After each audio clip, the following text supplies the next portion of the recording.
एक छोटे से गांव में रामू नाम का एक गरीब किसान रहता था। उसके पास थोड़ी सी जमीन थी, लेकिन फसल हमेशा कम ही होती थी। घर में बूढ़ी माँ, पत्नी और दो बच्चे थे। दिन रात मेहनत करने के बाद भी रामू की गरीबी कम नहीं हो रही थी। एक रात तेज हवा चल रही थी और आसमान में बादल गरज रहे थे। तभी रामू के खेत में जोर की आवाज हुई।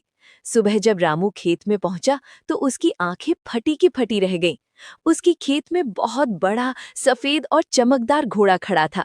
घोड़े की आंखें नीली थीं और उसके शरीर से अजीब सी रोशनी निकल रही थी। रामू डर गया, लेकिन घोड़ा बिल्कुल शांत था। अचानक घोड़ा इंसानी आवाज में बोला, डरो मत किसान, मैं तुम्हें अमीर बनाने आया हूँ।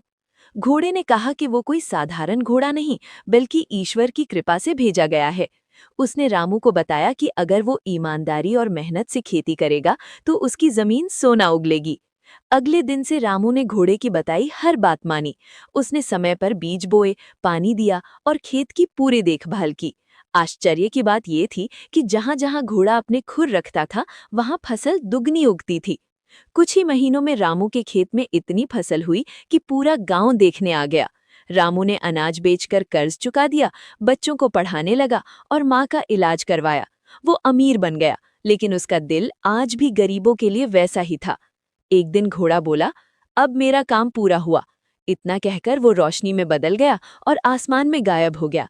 रामू समझ गया कि असली चमत्कार घोड़ा नहीं, बल्कि मेहनत, ईमानदारी और विश्वास था। मेरे चैनल को लाइक, सब्सक्राइब और शेयर करें दोस्तों।